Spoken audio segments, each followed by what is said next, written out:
So our next speaker is Finnbar Keating, and he's going to tell us how to not lose our sanity. Yeah, I love not losing my sanity. Anyway, hello everyone, I'm Finnbar. I'm a PhD student at the University of Warwick, and I do FRP stuff. Normally I work with type level stuff, but today I'm going to tell you about my new nemesis, the loop construct in Arrowized functional reactive programming. Since we got a bit of an introduction to AFRP in the previous talk, but I'm going to show how we construct such a program with an example.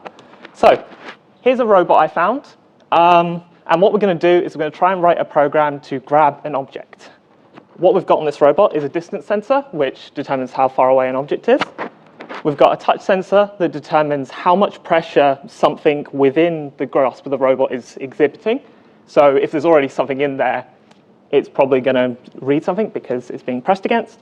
And then we've got some kind of motor to control the grip of our robot. So since we're writing a reactive program, the question always becomes, given my sensor values at some time step, some point in time, what output should I produce? And you might think and sit there for a bit and decide to write a program that has a structure kind of like this, where you've got your readings coming in as a stream. You've got predicates testing whether this is an object and whether you're already gripping an object, and then combine those two results to determine whether or not you should be setting the motor to grip or not. This is also the format of diagram we're going to use throughout the talk. This is a very heavily diagrammatical talk rather than code, because code for explaining program transformations is not fun. But yeah, so the question then becomes, how do we actually implement this in a framework like Yampa? So here we go. Yampa represents these programs as what are called signal functions. So the type reads a signal function, which takes in inputs at each time step.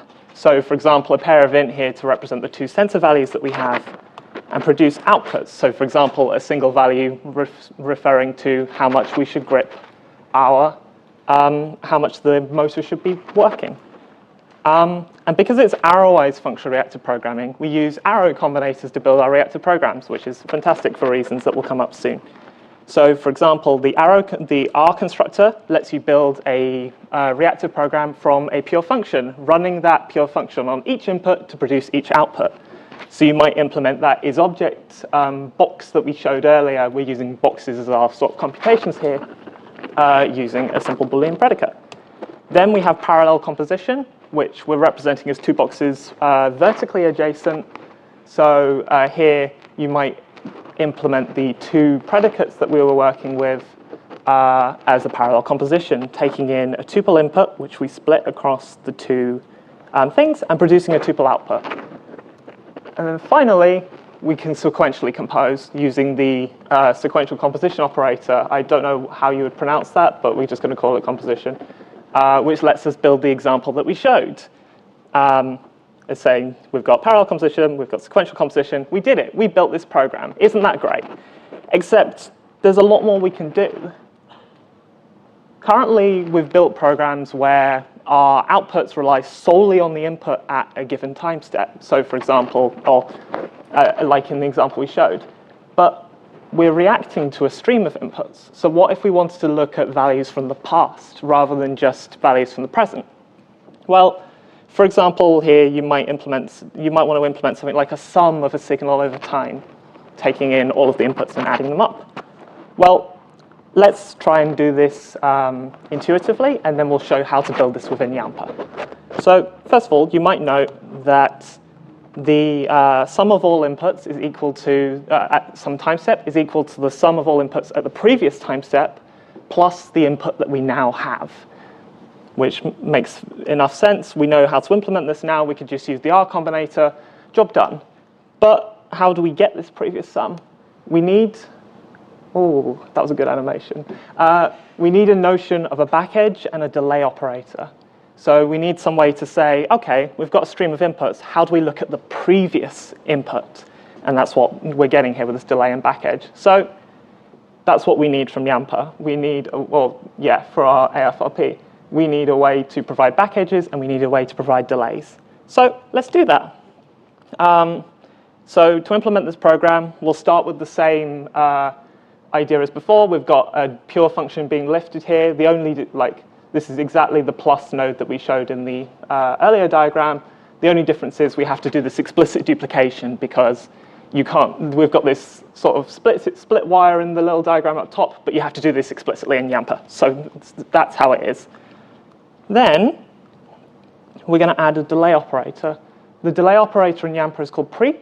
It prepends a value to the front of a stream, thus effectively delaying all of the values in that stream by one time step. So if you got 1, 2, 3 as your input to pre0, you would get 0, 1, 2 as your outputs of the first 3 time steps, and the inputs the first 3 time steps, and the outputs the first 3 time steps. Oh, yep, that's what it says. And then finally, we need a way to introduce cycles and back edges into our program, which is where loop, my least favorite combinator, comes into the fray. Loop takes a 2 input to 2 output signal function, and it attaches that second output back round to the second input, thus creating the cycle, implementing the program that we talked about before. Hooray, we can sum up values now. Isn't that great? So I guess the question you might have now is, that seems fine. Why am I so annoyed by it? I've just introduced ways of making programs. Why is it such a problem? Well, the answer comes when we think about how we execute these programs. So when we look at a program written using loop, it kind of looks like there's a dependency cycle in here, which is not ideal for running programs. If we wanted to run F, then okay, sure, we need its inputs. Great. How do we get that? H. Okay. Pre. Okay. G. Okay. F. Wait, that's a problem. We can't implement this, which obviously is not ideal. But fortunately, the important thing to note here is that pre is able to provide an output at the given time step without its input at that time step. Because it's outputting a previous value, we've already got it. We're great. We have no problems here. So what we can do to execute this program and thus break the dependency cycle is get the output from the pre, which we know, no problems here. And then we just run H, and then F, and then G. And G's output gives us the input to that pre that we will need at the next time step. So we've completed the cycle. Great, we can execute this. It was a bit of an irritating thing to work out the execution order, but it's fine, we got there. Except there are lots of different ways to specify loops, and they all have different execution orders. These two programs are in fact isomorphic to one another, but they have slightly differing execution orders where you're trying to find that pre and execute, go round afterwards. And there are going to be examples later where it's not even a case of finding one pre. You need to find multiple pre's in order to generate enough outputs so then you can actually run your whole loop, which is a pain. And then sometimes you get loops that can't even be executed at all, where you've forgotten your pre or whatever. And this is an easy enough thing to do, where you get that dependency cycle I illustrated earlier. So with that in mind, how do we actually execute these then if they're such a pain? Well, Yampa uses a circular definition to do so, effectively saying that this looped value C, we don't have access to it yet, but we will do at some point, hopefully, fingers crossed. So we'll just state it as sort of a relationship between the input and the output. We'll execute F as much as we can with A, and maybe we'll get some C out by the end, and then we can execute the rest of the loop, and we're golden. This means it has to be executed lazily, which means what we're doing is we've got this working out the execution order process happening every time you run the function. So every time step, you're using lazy evaluation to work out what the execution order is and then run your program, which seems a bit silly given that earlier we were able to just look at the program and point out the execution order that we needed. So can we avoid this? Can we take our loops and transform them into strict versions with known execution order, thus meaning that we don't have this overhead of lazy evaluation every single time you want to run your loop? It just works.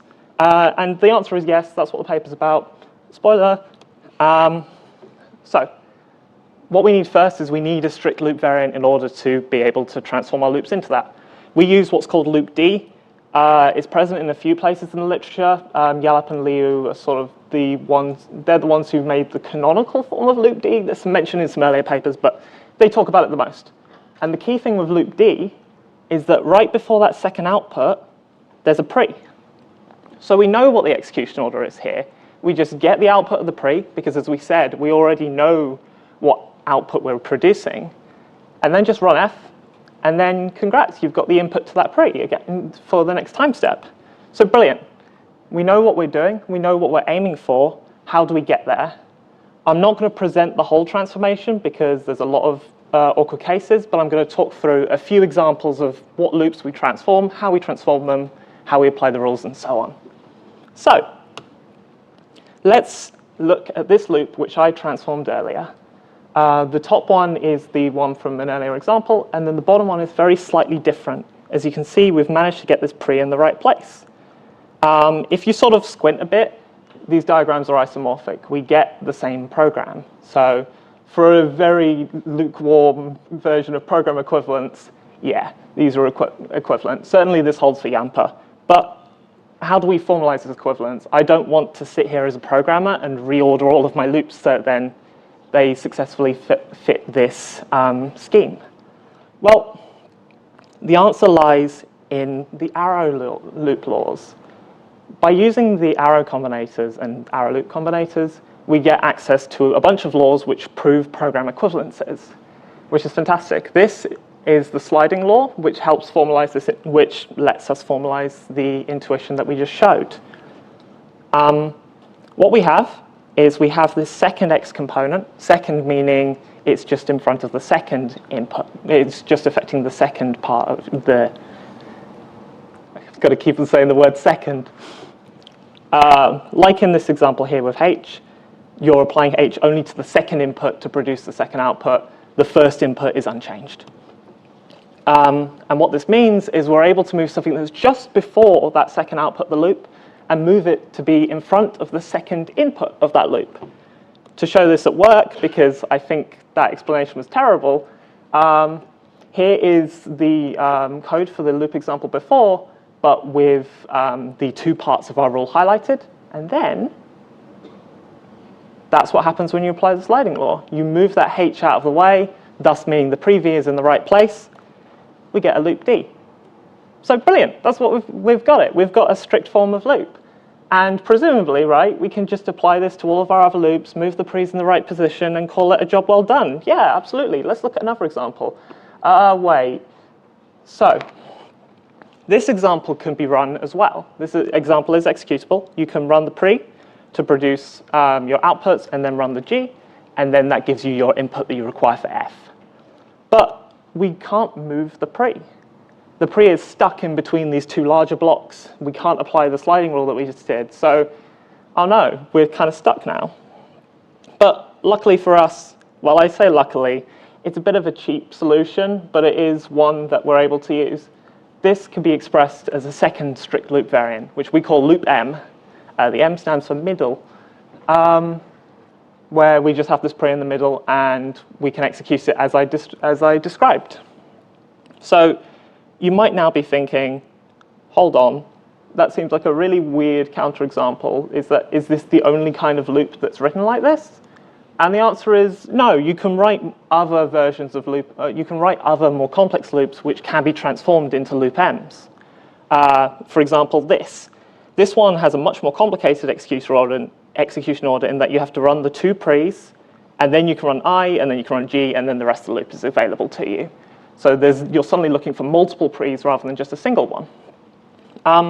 What I'm going to show you with these next couple of slides is this pre-x and pre-y can be sort of smushed together to make pre-xy, thus looking like a loop M. So how do we do this?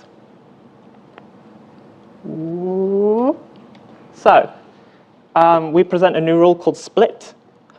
Split follows from a bunch of arrow laws, so I guess it's more like an operation than a rule, but anyway. What split takes some term f and attempts to transform it into FL, compose FD, compose FR, where this FD is just a stack of pre's. So to see this at use, we're going to just show the steps that you would apply. There is a formal definition of this in the paper, so if you like that, yeah, look at the paper. So first, we're going to consider each of the concurrent parts separately. We're going to split them up, as you can see, we've now moved these pre's into the middle, so it satisfies what we were trying to do with the split rule. We're taking the pre-x and the pre-y here are the FDs that we showed in the earlier example. Then, because this is all just like substitution, we're going to substitute these split terms back into the parallel composition we did to get this. Now, we get to use a nice trick here. In CCAs, you don't need to worry about what CCAs are. In short, Yampa is a CCA. There's work about this.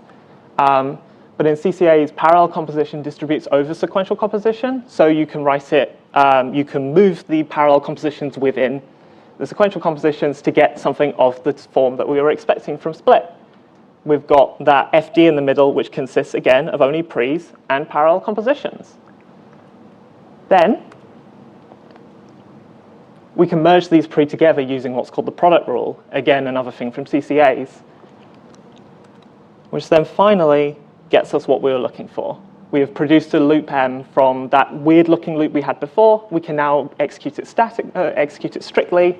We've ordered its components, and we're good. In the paper, there are a fair few other transformations and some more complex examples of loop. So if you enjoy diagrams and watching me lose my sanity, have a read. It'll be fun. Unfortunately, the diagrams in the paper are not animated like on the slides, but you know, apparently I wasn't allowed to do that. Anyway, so for the rest of the talk, I'm going to mention briefly our implementation called 7. We've cut a few details, but again, they're in the paper. Have a look if you're interested. We represent our programs as a GADT. Most of the constructors actually sit in a separate GADT.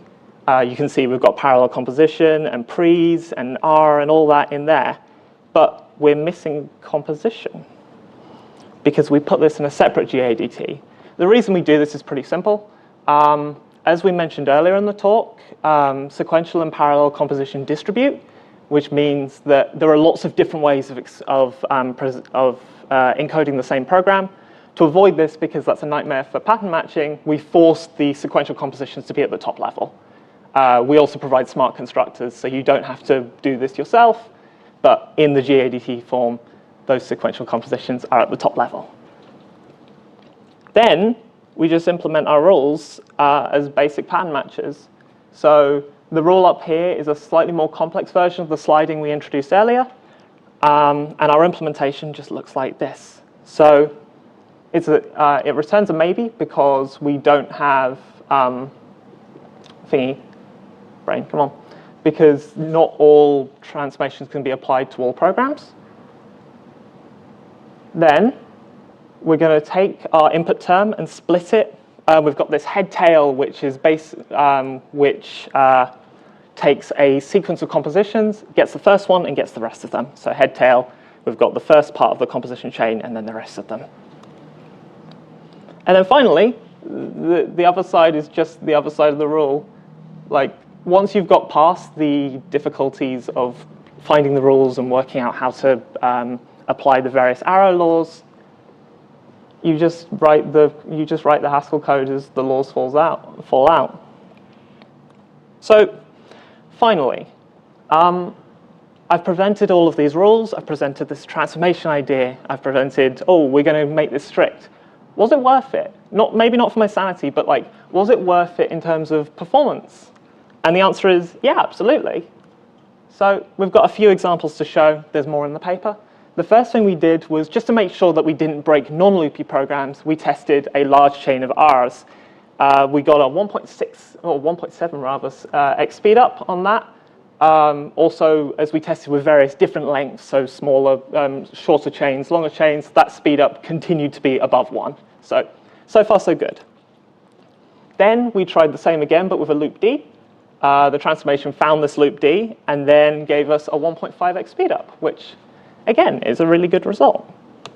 Same again with loop N, with a 1.7x speed up. And then finally we did a slightly different test. Yampa is very, very good at optimizing chains of R's, where if you've got lots of R's together, it manages to merge them quite nicely. So we deliberately tricked Yampa. We deliberately separated those R's with various pre's, so R pre, R pre, R pre, etc., and got a 1.9 speed up, which I'm quite proud of, honestly. It's quite nice. So in conclusion, what we did was we took these loops. We were like, oh, these evaluate lazily, which is generally fine, but given how much we're evaluating it, and given that we're using it to work out execution order, could we do it strictly? And we showed that yes, you can, and it does improve performance. In the full paper, we've got a couple of extra things that you might enjoy. As I said before, there are some more complex transformation cases that we didn't cover in this talk, and we bring this all together into a full transformation. Those are present in the paper with diagrams, because diagrams are much better than code for this kind of thing. We also proved that the transformation is correct. So both in terms of the operations we run are valid because of the arrow laws, and we proved that in pretty much every case, please don't ask me about proc notation, any loop which could be executed can be transformed by our transformation. We also do some random loop generation using Hedgehog,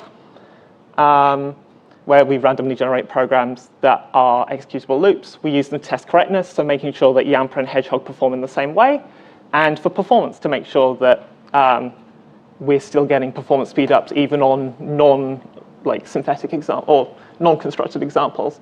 And then finally, we have a long section about limitations in future work, particularly because by virtue of some of the arrow laws we use, there are some forms of AFRP, such as monadic signal functions, which have a bit of a harder time being transformed. So we discuss how that might be better in future. And with that, I'll finish. So thank you very much for listening.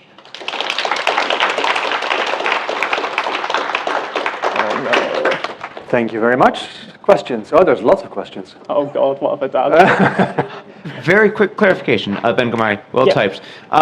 Loop M seems strictly more general than Loop D. Is that true or not? No, because so Loop M fixes the position of the pre in the middle to be of full height, and then Loop D fixes the position of the pre to be in the bottom. And you can't rewrite the latter into the former, introducing like an identity arrow at the beginning, moving the beginning, the pre. I don't think. You don't think so? Okay. No, I don't think so. We can talk about this, but I think I'm not convinced we can. Okay. But that's a really good question. I thought about that for a bit, thinking, wait, are these the same? And I don't think they are. But we'll talk about it. Hey, yes. Hi, how's it going? Ben Bellick. I'm here as a Summer of Haskell contributor. And I was wondering, you talk a little bit right there about how the transformation is complete, right? Like any loop that you can successfully compute in the old style, you can do in this new style. Yeah. And I'm wondering if over the course of this transformation, you're also able to always recognize when you have loops that you wouldn't have been able to compute. You suggested before that that's one of the issues that's apparent. So once you do this transformation, does that arise somewhere maybe at compile time or? So it does arise. It does arise when you run the transformation, just because, to be honest, it tries to do a from just, and none of the transformation rules apply, so it gets a nothing and it complains. So yes, with the exception to proc notation that I brought up, if you give a loop that can't be run to this transformation, it will error, or it will error when you transform it, rather. I see, and that's decisive. If it gives that error, you know that it's not a possible situation. Yes, with the large proc notation asterisk, and yeah, ignoring the big asterisk. Yeah, it's quite a big asterisk, to be honest. I'm happy to talk about it, but it's just... I won't make you talk about it, so. All right, thank you. Thank you. Hello. Just a quick question. Are there any cases in which your transformations have resulted in a decrease in performance in loop execution? We've not found one. So we, again, this is the natural case. So we've tested all the things I showed you on the slides. We also tested some nested loops as well. We didn't talk about that in this talk, but nested loops are a particular headache, but they still give a performance speed up. We also did random testing, which means that we haven't found an example that breaks yet. I can't say with 100% confidence that, every loop is improved. I'm so good at programming. But certainly from what we've found, we have yet to see a decrease in performance. Thank you.